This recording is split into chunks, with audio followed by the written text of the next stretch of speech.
And it's not like Mary and Emma. It's not like they're first cousins. Actually, Paul Rudd's parents, I think, are second cousins. I'm Amy.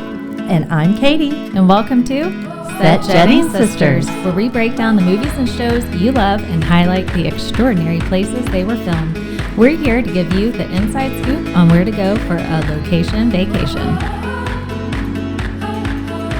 This week we are talking about Clueless. Clueless. As if. Oh, as if. As if. As if. As if. As if. As if.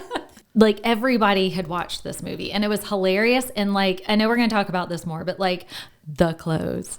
The clothes. The clothes. The clothes were the star of the show. And even watching it now, like, it's hilarious. It is such a great adaptation of a novel. Like, I think putting it completely in 90s American pop culture. Mm-hmm. A very brilliant adaptation. I mean, anyway, so Amy Heckerling was the director. It came out July 1995, the same year as more Jane Austen movies, Sense and Sensibility and the BBC Persuasion, which those are two amazing adaptations. Persuasion or Pride and Prejudice? The Persuasion. The Pride and Prejudice was, we need to look that up. That came out in 95. Did that come out in 95? Right. Yeah. 95. I can't believe that I left that out. Oh my gosh. Yes. So Pride and Prejudice, Sense and Sensibility, and Persuasion, and Clueless.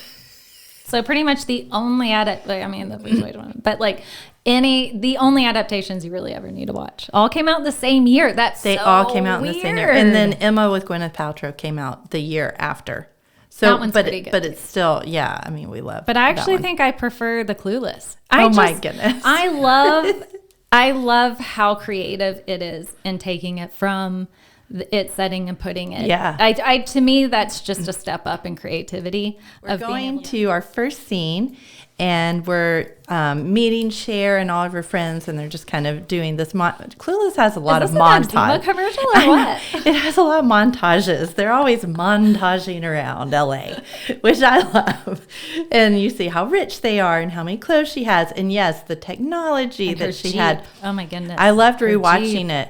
And the Jeep is amazing. Jeep's amazing. And all the friends are wealthy too, and they all have these crazy. They've got like Starbucks. Like nobody had Starbucks in 1995. Like, that was cool.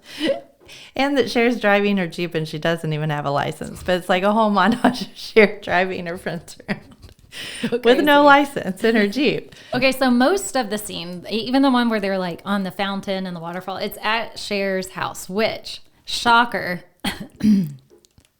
Cher lived in the valley. Cher lived in the valley. Lived in the valley. So her house is 5148 Louise Avenue, Encino, California, which is technically not in Beverly Hills, but in the valley. So funny how big a deal they make through the movie about her living in Beverly Hills. She makes a comment about like the columns date back to 1972 or something like that. It was all built in 1993. So just all kinds of lies. But the columns do look kind of 70s. That's a very believable lie. It's like a faux classical temple thing. So it's like, it could have been built anytime. It's not a pretty house. It's not a pretty house. No, not my favorite. It's a very big, wealthy looking house. Yeah. And so it has a good bit of land around it. There's obviously the pool, which is like beautiful. There's actually like I don't know if it's like a hot tub with the rocks and all the stuff. Like, who knows if that's all still there, because you cannot see this property. So if you go out to California and you're trying to find all the Clueless locations, by all means, go out to Encino. But there's a pretty big fence around it. So not the most exciting. As opposed to Dion's house. Now, Dion's house is in Beverly Hills. Dion's house is very pretty. I like Dion's house. So Cher's house, so they're both the same, roughly the same size. So they both have 7 bedrooms and 10 bathrooms. Good. But Zillow estimates the price of Cher's house to be valued right now at $6.7 million. Dion's, which is a good bit farther away, about 30 minutes away from each other, she's actually in 90210, and her house was built in 1930. This one you can. No wonder it's so pretty. It's so pretty. I mean, it is adorable, and you can actually drive down. So this would absolutely be a stop. Like you're heading out to Southern California, you're doing like some fun things, wanting to go around, see some sights of Beverly Hills.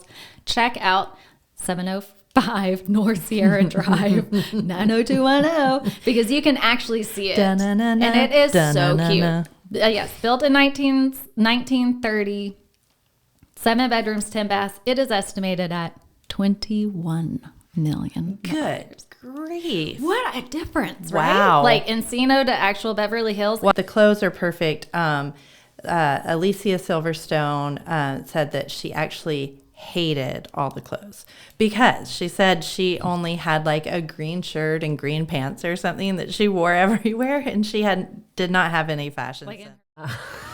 Clueless, 1995.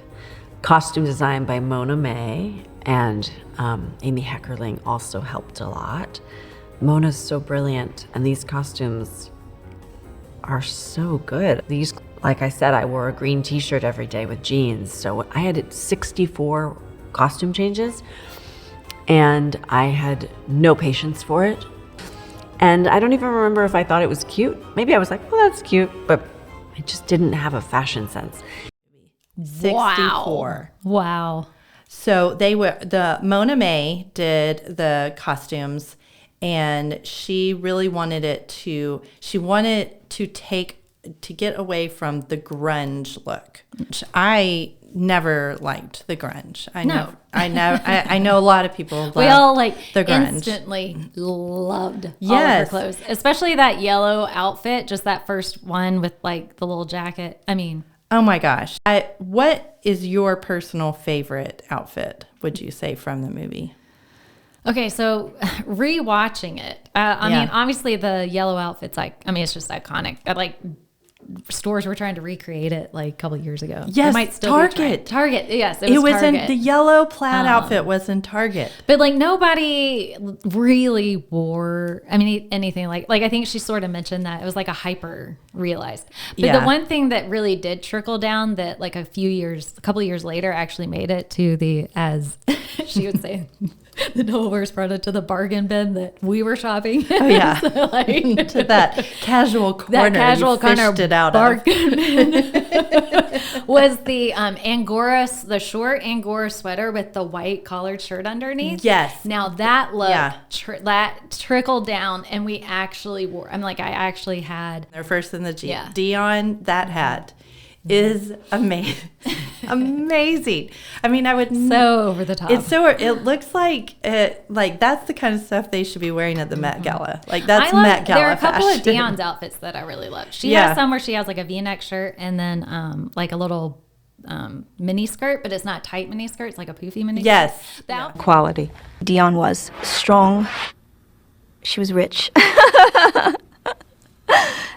She had individual style, but she also had a heart. She was a good person. Amy, as a director, had such a clear vision that when we were on set, when she would say, this is how I want it, she allowed each of us to have that character come out of us naturally. Everybody else is lower than me. I'm Murray, king of Beverly High, superstar. When I was looking for Murray, the character, there was something about the part where I needed it to be a very, very immature person, more like a puppy. So when Donald came in, he just seemed like he was a teenager, but he was such a little kid. It's so good! It's so good! You could have him do anything and not be mad at him because he's just a cute little kid. To school. So they're having a debate, and Cher is giving her very impressive debate. This is one of my all-time favorite moments. Just her whole speech. The Haitians. Okay, so I have a story about that. Okay, so Alicia Silverstone, she did the speech. I think it was like one of the first scenes they filmed, and she came in all confident. She just was Cher. She was inhabiting it, and she knew her lines. She mispronounced it Haitians. She did. This is my favorite story of anything I've read from behind the scenes. And Amy Heckerling, the director, was like, nobody tell her the right way. Nobody tell her. So she didn't write it like that. I love it because it is brilliant. It is like perfection. It is Cher. And so they didn't tell her while they were recording that scene. Nobody mentioned to her that she was saying Haitians wrong. And so that's how they, the Haitians would totally like to party with us. So we could just get in the kitchen, rework some things. We could totally party with the Haitians. Totally party with the Haitians. My goodness. It's really great. It's it's iconic. Yeah. The whole and then Amber's response, then Amber's, she's whatever. What? The topic is Haiti, and she's talking about a garden party. And she's like, hello, it was his 50th birthday. Hello, it was his 50th birthday. Whatever. I mean, she has such a cute little voice. You're like, oh my goodness. I love the teacher. Okay, so we meet Mr. Hall. He's Okay. the debate teacher.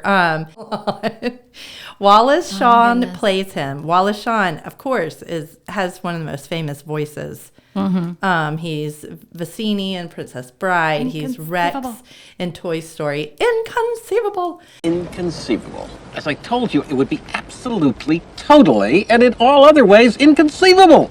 Inconceivable. Inconceivable! Inconceivable! You keep using the word. I don't think it means what you think it means. And so she kind of wrote that she was friends with him, and she wrote this with him in mind. Yeah. And so, I think that's why he played that role so He's so perfectly. good. I mean, the times when she's up there, all up there talking, and he's just like, what is happening? But just that, high school teacher resignation of just especially when Elton's like, my foot hurts, and he's like, no, what? I know. Were they when they were filming? Okay, so this particular scene, they were one of two places. So a lot of the outside scenes, so when they're walking and talking about seeing Mr. Hall and Miss Geist and things like that, and then when she's walking and actually talking, she delivers the as if about high school boys are little puppies. They're just gross. That was all filmed at Occidental College in near Glendale. Occidental, not accidental. Not accidental. Okay. Occidental. Okay. So they're Union Center, they're quad, outside with trees area, tennis complex when they have the tennis class, and they all have an excuse of why they can't play tennis. And then the locker room when Ty sits down, she's like, it's my hips, isn't it? All of that was filmed at Occidental. And so it's a it's a pretty small liberal arts college out in Glendale. So this is a pretty good bit away from where most of the rest of the movie was set and filmed in. So it's just a community college. It's just it's a liberal arts college. It's a 4-year. Because it's a really pretty campus. It's a really pretty campus. It cost about $63,000 a year. Oh, I think. Yeah. Or a semester. Maybe it's only a semester. Have But mercy on my soul. Fun facts. Alumni who attended but did not graduate, Barack Obama. He transferred, so it's not like he dropped out. Wow. But also, Ben Affleck. Benjamin. I don't think transferred. I think he might have just dropped out. And Luke Wilson. So a very I love Luke Beverly Wilson. Hills. A very Beverly Hills small college. Moving on to our third scene, Cher and Dion hatch a plot because Cher gets a C in Mr. Hall's debate class. I was like, what does he teach? Yeah, debate. And I got a C in debate. I got a C in debate, and she can talk all of her other teachers into raising her grade except for Mr. Hall. And so he's so lonely and bitter. So they hatch a plot to try to hook him up with Miss Geist. With Miss Geist. She looks at all the other teachers, and for one reason or another, she rules them out. And so they set on Miss Geist, who is just a mess. She is a hot mess. Mm-hmm. Her wardrobe did not start off as fun as Cher's. I mean, No. her wardrobe is so crazy. Geist was played by Twink Kaplan. And I just love her name, Twink. It's so, so cute. She looks like a twink. And she was also the associate producer and really, really good friends with Amy Heckerling, No who way. directed it. Yes, Oh, good job, Twink. Yes, so Twink had a lot of input into the movie as a whole. The matchmaking plot in this is also a big plot. In Emma, she has a successful matchmaking, and then she goes on to an unsuccessful matchmaking. And But I think this is the successful matchmaking because they fall in love. And it's so cute. Old people. Old people are so cute. So our next scene is Cher is going to do a driving lesson with Josh, and we meet dun dun dun dun Paul Rudd. Paul Rudd, one of our absolute favorites. Did I ever tell you about the time I saw Paul Rudd? Yeah, and I was New going to York? ask you about that. So yeah. Amy, you saw Paul Rudd and tell the Live story. and in person. Live and in person, she saw It him. was like 15 years ago. Yeah. But he was still adorable. He's probably more adorable today. Well, that was my question. Do you think he's aged, having seen him live and in person? Do you think he's aged? Well, in my expert opinion, Katie. The ageless Paul Rudd. No, he hasn't. He has not. Actually, I'm pretty sure he had a beard. Oh, that's so funny. It was like winter. We were at a taco restaurant in the West Village called Tortilla Flats. It's no longer there, sadly. Oh, but yeah, he came in with like a big group. I think one of them was his wife, sadly, because obviously he was going to look across the table and be like, that girl. That girl. I need to meet her. She is mine. But no, you and Paul Rudd would look really cute together. Wouldn't we look super cute together? You would. It's okay. I think he's got a very nice relationship with his wife. Yeah. Stay strong, Paul Rudd. And stay strong, Paul. We're rooting for you, exactly. even though we like you. Yeah. But yeah, it was like, did we blink in his direction? No. Did we go up and say hi? No. See, I totally would. That's where we're different. No, absolutely not. It was like a Wednesday in February or something. It was like totally random, like evening to just, he just went and got some tacos. No. Yeah. You're so much more cool than I am. And I have no regrets about that. But yeah. Will I hold on to the memory of Paul Rudd with a beard and tortilla flats forever? Yes, I will, obviously. It's been 15 years still. Yeah. He went to the University of Kansas, and he had this hat that he loved. And so he asked the fashion queen, Mona May, if she would let him wear his Kansas hat.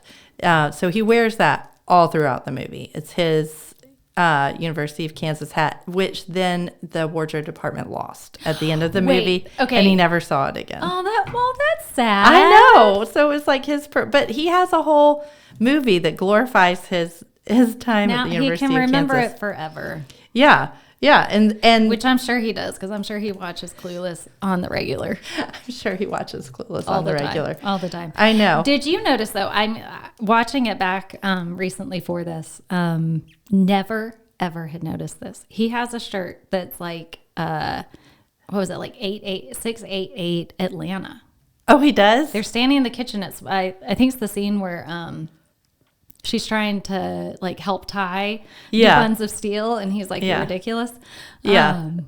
And I was like, his shirt says Atlanta, and I looked it up, and it was an old like rock club in like Buckhead or something that like REM played at and stuff. I was like, no way. I guess it was a little bit more rock grunge, and so they definitely want him to be like, they talk about that with the music. They want him to be more. But I was like, how have I never noticed that his shirt says Atlanta? That's crazy. Isn't I've that never weird? noticed that either. Obviously, I mean, this place is closed now, but like even just going back and rewatching it. Well, now I have to go back and rewatch it again. Yeah. Okay, so we are then going to be introduced to Ty, who is definitely the Harriet character. Yes, in this. And Ty was played by Brittany Murphy, who was, I think she was just 16.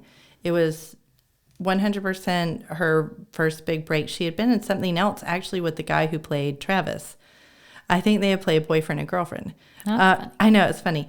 And so we meet Ty, and as Dion says, she is toe up. Share our stock with Plummet. Share our stock with Plummet. She is toe up. And Cher just wants to be so nice, and she does have good motivations. She wants to just help this girl. She's she's so genuine, but she's so off base. She's so clueless. Yeah. They get her all fixed up, and yes, another montage of taking pictures and all of this. Love and it. trying to get Mr. Elton to fall in love with her. Not Mr. Elton, just Elton. Mr. Elton.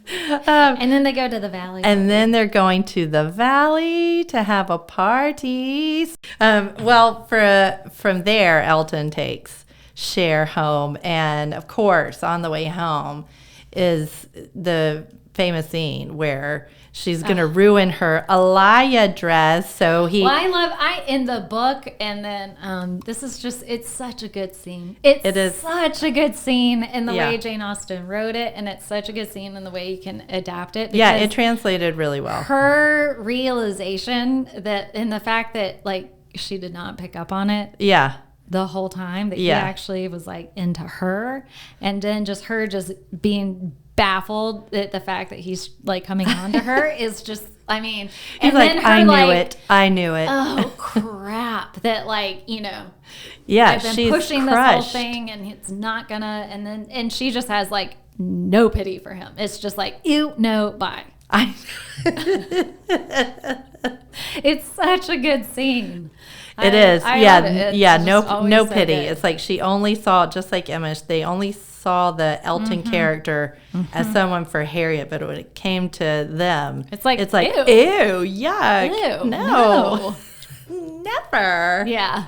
So she jumps out of the car, and he takes off, and he's a real jerk and shows himself to be what he is, which is a jerk. A jerk, yeah. Yeah. And she gets held up at gunpoint, and she has on her beautiful red dress. And so the coat, Mona May created the coat with all the red and black feathers to make it look really, really fancy. But then the dress was by a Tunisian designer called Alaya. Come on. Oh no, you don't understand. This is an Alaya. And a what? It's like a totally important designer. And I will totally shoot you in the head. Paul Rudd was actually robbed in real life while he was in LA filming way. Clueless. Yes. And they say it's a totally important designer. Yeah, and they stole his script out of his backpack, his Clueless script. But tell us where this happens. Okay, this is absolutely a must go to. So you could skip the Valley House, but you have to go to the Circus Liquor Store. I'd like to, on Vineland Avenue, because it's still there and it still has the big neon clown sign. That clown face looks really creepy. I mean, it is you feel really nervous for her. Yeah. Not only that she was left at gunpoint, but it feels like it's in the middle of nowhere, which I guess it kind of is. But this is up more if you were going to Universal Studios, you could probably in Hollywood, you could go up. It's just north a little bit. But yeah, you can. Well, a lot of the studios feel like you're going to somewhere out in nowhere. And apparently it's still a working liquor store. A recent Yelp review mentioned. I love it. Mentioned that they sometimes have a taco truck set up on Saturdays and Sundays. Oh, maybe my more goodness. days than that. I don't know. This person didn't seem to. That could be really fun to go to the taco food truck and get some tacos and your liquor. Get a drink from the Circus Liquor Store. It's called the Circus Liquor Store. I mean, look up close at the clown's face. It looks like one of that movie, Clowns from Outer Space. That movie with all the creepy clowns. That's what that clown looks like. Then after all of that, they have to tell Ty that Elton doesn't like her. And Cher is lamenting that there are no boys at the high school that she likes. And in comes Christian. He has his stylish wardrobe. So the Christian character's wardrobe was... His whole personality was based on the Rat Pack, the 50s. they go to a frat party that Josh's frat brothers are having. Okay. Well, right before they get there, of course, you have another iconic line when he's like, "Sure, get in here. What are you wearing? A dress." Says who? Calvin Klein. So there we go. How these lines have stayed, and I can quote half this movie. I can quote so much of this movie, and he's like, "You got to wear a jacket." I totally am. This she gets a see-through shirt. I mean, it's so good. It's so okay. funny. So when they're going to the party, where are they? Okay, so they're at the party. It's actually really cool. So there's the Museum of Contemporary Art, MoCA. Hello, in LA. MoCA. Okay. It's a really cool building that you can obviously visit because it's a working museum. But the part that they're in is a whole separate building called the Geffen Contemporary. It was made in 1983 by Frank Gehry, who's a totally famous Canadian American architect. For sure. He made several buildings that are world famous, like the Bilbao Guggenheim in Spain, and then the Walt Disney Concert Hall in LA. So there's a couple of Frank Gehry buildings you can go on. So that's a whole nother thing you could throw into an LA tour. But this it was a former, that'd be fun to go there. A former police warehouse. So he did the whole museum, and then this specific Geffen Contemporary building where they did the frat party is a former police warehouse, and they have turned it into a special exhibit event space. And so really, yeah, because it feels like a warehouse. Yeah. Yeah, but it's a part of the brought museum in, now. of course. Yeah, and so it's meant to function as they rotate in different events and exhibitions and things. And actually, pretty cool is that starting this fall and running through the summer of 2025, they're actually going to have an exhibit by the Danish artist Olafur Eliasson. Who is Olafur Eliasson? Super cool. That sounds cool. So Mr. Eliasson is a really cool contemporary artist who a lot of his work has to do with light. And so he will construct these whole exhibits where you're immersed in light. And so they're all different. I mean, yeah. So I'm going to absolutely butcher this. Trying to sound way cooler than I am. But I got to go to years ago at MoMA in New York. He had an exhibit, and it's different rooms were bathed in different lights, and it was just weird because you go in and everything was yellow in one room. Oh, that's everything cool. Was but anyway, it's much cooler than I could possibly ever describe it as. Yeah. But he's a totally famous artist. He's a totally famous artist, right? And so he's building a whole light exhibition. It's some sort of, they describe it as a career-long exploration of light, and his large-scale optical devices will be designed specifically for the Geffen to reflect on the architecture of the Geffen as well as the atmosphere of Los Angeles. What does that mean? No clue, but no doubt it will be. Sounds really beautiful cool. and very interesting. So anyway, I don't know what that means, but you would have from this fall to the summer of 2025. I really want to go. We might MoCA. be back in LA next summer, so I'm going to keep that in mind. You got to check it out. I mean, so after they've been at the party, Ty ends up sharing with Cher that she loves Josh, and she really thinks Josh loves her because Josh asked her to dance at the frat party. And that I love that dance scene with Paul Rudd. I mean, he is dancing so silly. That's one of my favorite things is watching YouTube videos of Paul Rudd dancing on talk shows.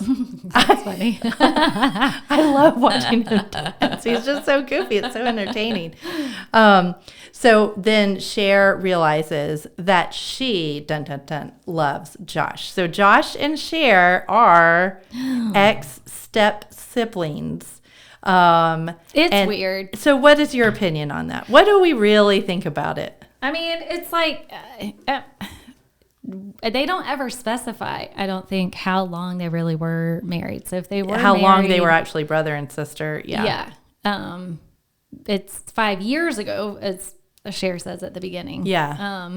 So by the time you get to the end, close to 6 years ago, I guess, because it's Yeah. like a year, a span of the movie. But anyway, so she would have been like 10. So I mean, it's pre adolescence. Yeah. For them. I don't know. It's weird. Well, and it depends on it, how much they actually live together. I mean, she's always very adamant he's not my brother. Like it seems like they did not develop a close sibling bond in whatever time they did spend together during however long the marriage was so many years ago. My question though is, what was it even necessary? Well, let's talk about legally. It's not illegal. No. I'm just saying, like, from Amy Heckerling adapting Clueless. I mean, adapting Emma. They're not, and it's not like marrying Emma. It's not like they're first cousins. Actually, Paul Rudd's parents, I think, are second cousins. Well, that was a while back.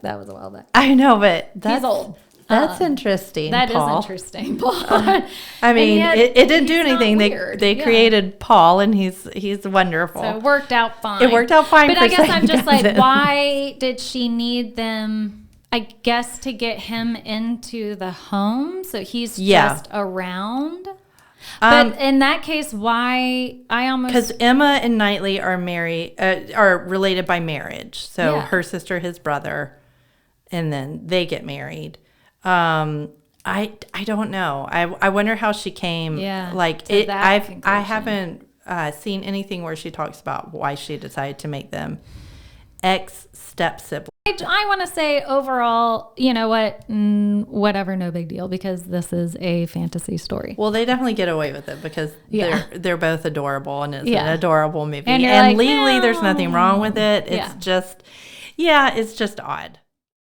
But it's weird. Yeah. But if you want to walk in Cher's footsteps. So she walks around and she's coming to her revelation. And her epiphany. You're in like the tourist mecca for Beverly Hills, Rodeo Drive. Obviously. Yeah. She's she starts out, I think the scene starts where she's walking down the steps. So those are their rodeo steps. It's on a point where Rodeo Drive meets Wilshire Boulevard, and there's like another road or something. So because it creates something called the Golden Triangle or something like that. Which I don't know. But it's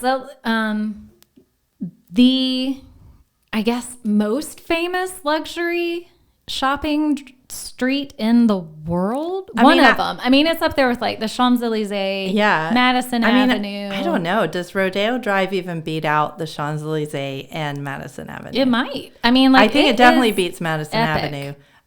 Yeah. It probably in pop culture, I think it would beat the Champs-Elysees too. It definitely got a help out from Julia Roberts in Pretty Woman a few years before this. Oh yeah.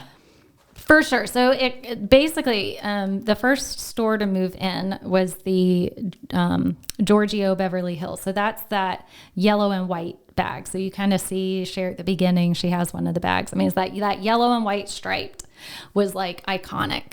Yeah. Sadly, in 1961 it opened. By Fred Hayman. He was considered the father of Beverly Hills, sort of putting it on the map as like a place for luxury goods. And then like a couple of years later, so through the 60s, it develops Gucci. All these other places. Gucci. Sadly, the Giorgio Beverly Hills closed in 2001, so it wasn't that long after this movie. Really? But all of that, like, there's still a Tiffany, there's still a Dior. But she walks down Rodeo Drive, and then she kind of makes a little bit of a turn. It might not make the most sense to go by what's kind of a weird, like if you ever watch it and you're like, where did she go? It's called The Witch's House. So when she passes that like weird sort of Hansel and Gretel, it's like something about the pitch of the roof, and like it was made in the 20s. Yeah, Okay. 1921 for a silent film actor. Like his, like it served as the studio's dressing room or headquarters or something, and then it like got moved from one location to where it like currently is in 1934. And so it's just this kind of weird. It's called it's actually called the Spadina family and the Spadina house. But like colloquially, I guess, or like its nickname is the witch's house because it looks like It does. where Hansel and Gretel are Yeah, gonna go it does. get burned up and eaten. Yeah. But yeah, And super that weird. That house is in what is it? A Cinderella story. Yeah. And Jennifer Coolidge, like I love that scene. She like storms out of it and gets in the car, and her lips are like she's like, I can't smile. I've been Botoxed, or I don't know, something about her Botox. Yeah, But yeah, I mean, it's around the corner, but it's like, so she would, she'd be walking a couple blocks. But yeah. Just throwing that house in some is- random yeah. Beverly Hills, like iconic, it's a like iconic landmark in Beverly Hills. And then she finally has the actual epiphany. Whoa, sorry. And what is called the electric fountain. Okay. So it's like, it was built, And I think, it's for like, also another silent film actor or something, but it was gifted in 1931. So it's actually pretty old. But yeah, it was recently restored in 2015. So it's going strong. And I think nightly it has a light show. Yeah. Oh, pretty. And it's big water fountain spray. So Yeah. I would say, this is absolutely as like bumpkins coming to town when we were like, Mom was taking us on like a tour of the Southwest, and we were rolling up to coming. LA, Yeah. and we had to go check out Beverly Hills. Oh, yeah. Where did we go? Rodeo 100%. Drive. There's a video of me a picture of me hanging off the Rodeo Drive street Oh, sign yeah. with like my shopping bags and stuff. I'm like, la. I'm here, Hollywood. I'm ready to be discovered. Cher and Ty go to a skateboarding competition and they make up with each other because Ty says some ugly things to Cher. Where did they do the skateboarding competition? Okay, so that's actually pretty far south from where most of this is, around Beverly Hills, in Long Beach. Yeah. So it's this park, Shoreline Aquatic Park in Long Beach, which is just open green space along the water. But here's a cool thing. Is that in the background? I don't know if you've ever noticed it. I hadn't until like thinking about this. You can see the Queen Mary. It's the ocean liner that's docked in Long Beach. So apparently at some point in the scene, you can see it back there in the background. In 1967 was stopped being an ocean liner. So the original ship from 1934 to 1967 actually carried passengers around the world. But in 1967, the city of Long Beach bought it, which would love to know the story on that. Somebody wealthy, obviously. Somebody was like, I had a good time on that boat. I want to I'm keep buying it from the being Queen like Mary. chopped up into spare parts or something. But yeah, they brought it to Long Beach and permanently docked it, and it turned into like an event space and a hotel, and it has been that ever since. Like you can go on tours. Cool. For a while, they were kind of letting it go a little bit downhill. And they weren't really keeping it up that well. But then during the pandemic, apparently when things like shut down and somebody started paying attention to it, not well, but they've like redone a lot of stuff. So yeah, you go and stay there. So if you wanted to make that your place to go and stay. So how does the movie end? So Cher and Josh get married. Oh, my goodness. I'm kidding. From siblings from ex-step siblings. Don't say siblings. We have to keep the distinction. They are going to Miss Geist and Mr. Hall's wedding. I love it. I love it. So cute. I always love Dion at the end talking about what she wanted her wedding dress. So what's she saying? It's going to be a little sailor outfit. And then my bridesmaids are going to wear little sailor hats that have veils on them. Garlands. No. When I get married, I'm going to have a sailor dress, but it's going to be a gown. And then all my bridesmaids are going to wear sailor hats. That sounds with so veils. cool. you know? my God. You're just like imagining this, like, Dion, this is the most interesting choice for a wedding. Does Dion have amazing fashion taste or does she have horrible fashion taste? That's debatable. Is it amazing or is it really just actually horrid? And if she weren't so rich, people would go, you look cray-cray. I think it's amazing. I think it's amazing too. I think she's vote it creative, amazing. and I think she takes some risks that Cher does not take. Yes. I'm going to quiz you. Okay. On the language of Clueless. So Amy Heckerling basically created the language of Clueless, which has endeared has entered into our reality and influenced things. I still say on a regular basis. I'm maybe embarrassed to admit it, but I say some of these things on a regular basis. Okay, so she had all these different slang books, even going back to the 40s, like the 40s jive talk. She took things from Yiddish. She asked teens she was around for things. She asked the crew.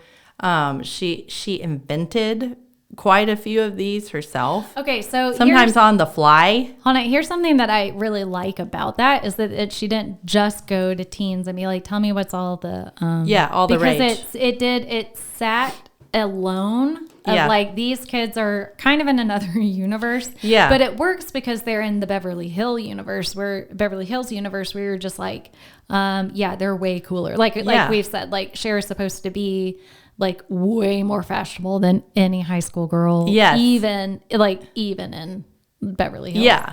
And like technology is so much more like she has a cell phone. Oh my god. Yeah, they're talking their cell phone in the hall, which was like, whoa. And so it kind of like for them to have this almost invented slang just worked so well because it like the movie is very dated now, but like in a fun way. It is. Like all the references that they're making are so 90s. Like it's such a perfect mid 90s movie because everything they're referencing, everything they're talking about, you're just like, this is so a product of its time. But yet because that language wasn't like nailed to the time as much. Yeah. The specific slang that you're mentioning, it like I don't know. It like ages really well. I guess is what I'm trying to say. Yeah, they did. It's like she created a slightly alternate 90s universe. Yeah. Okay, so what does it mean to be a Betty and a Barney?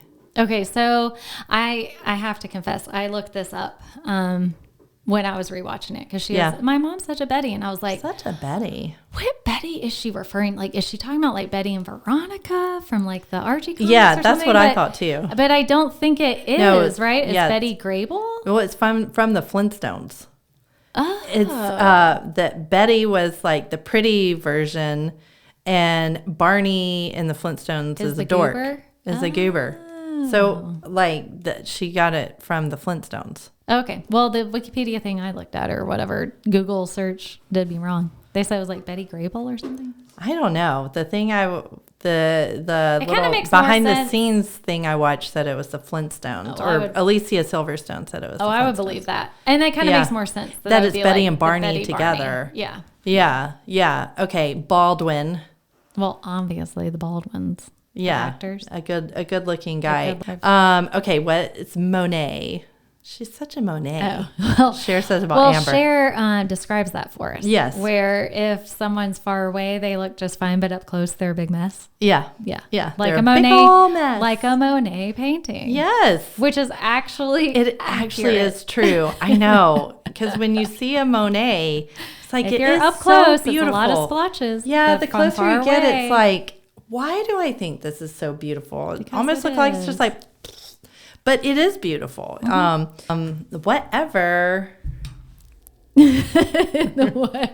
Whatever. Like, I don't know. Like, I think Amy Heckerling just totally made that up. And the little whatever. It's I know. like, I mean, I've done that to my kids numerous times. Whatever. And they're like, Mom, you're such a dork. guess it's like dismissive. Like, whatever. The bomb. It's the best. Yeah. Epic. Yeah. I mean, that one for sure. Which, did that originate in Clueless? They're saying it did. Interesting. It's Yeah. the bomb. It's the bomb. Yeah.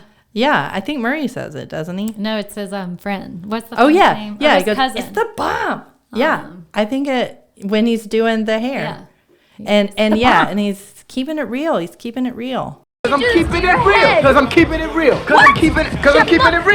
And then the most important one is as if. As if. Like, keep dreaming. Keep dreaming. No keep way, dreaming. man. I know. So, yes, the language of Clueless. And that finishes us up on this adventure of Clueless, the scene locations. It would be fun to go see some of these things in Los Angeles. It would be. I mean, I would think, so if I had like a top thing to go see, I would absolutely want to go to Dion's house. I would love to go see that house. Yeah. It looks so cute. And the fact that you can just like drive down it and be a big weirdo. Yeah. Go take pictures of somebody's actual house. I mean, keep it cool. No stalking or anything like that. But like, and it's a cute house. For sure that I would for sure go by the Circus Liquor store Yes. and like take a picture with that sign. Maybe at night even when it's lit up. And then Ooh, I would creepier. for sure go see the Geffen. Go to Mocha. Yes. I don't know. Do they call it Mocha? I don't know. It looks like they would. The Museum of Contemporary Art. MoMA and Mocha. MoMA and Mocha. Absolutely.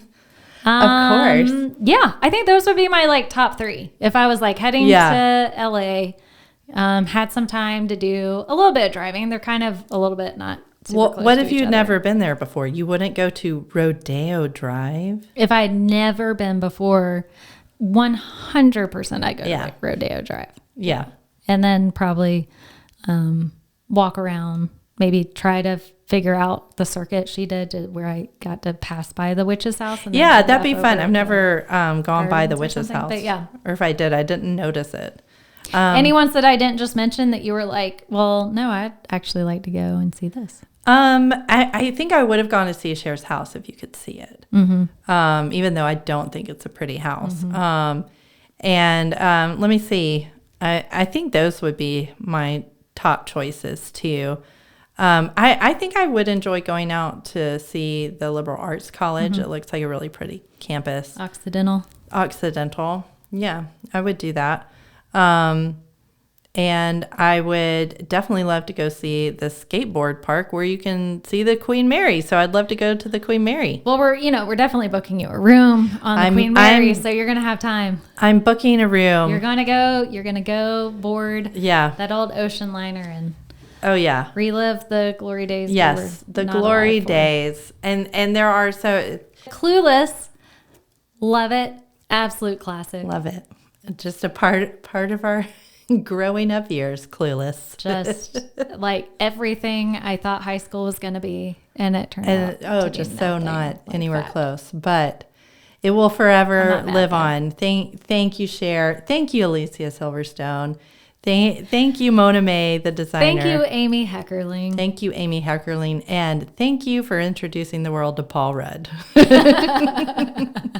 This is Amy and Katie saying, As if. And that's it for Set Jetting Sisters. We will see you next time. Check us out at all of the different social sites, YouTube, Insta, TikTok, if they don't ban it, at Set Jetting Sisters. Goodbye.